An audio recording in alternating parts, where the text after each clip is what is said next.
দর্শক জানোয়ারের চাইতে খারাপ, দর্শক জানোয়ারের চাইতে খারাপ। কারণ একজন দর্শকের কাছে 5 বছরের শিশুও নিরাপদ নয়। আমি এগুলো পড়ি বা জানি বা দেখি, এই জন্য বলতেছি। আপনি বলতে পারেন হুজুর আপনার ভাষা এত কঠিন, আপনি দর্শককে জানোয়ারের বাচ্চা বললেন। আরে জানোয়ার তো ভালো, আমি দেখি নাই কোনো ষাঁড় কোনো বাছুরের উপরে উঠতে। কেন ষাঁড়েরও একটা বুঝ আছে, ষাঁড়েরও একটি বিবেক আছে যে আমি যদি এই বাছুরের উপরে উঠি সে মারা যাবে।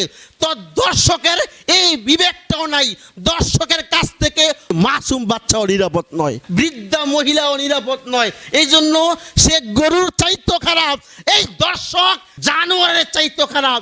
দর্শককে ধরুন, দর্শককে ধরে দৃষ্টান্তমূলক শাস্তি দেন, দ্বিতীয়বার আর সাহস পাবে না। এখন আমাদের সমাজে কি হয়,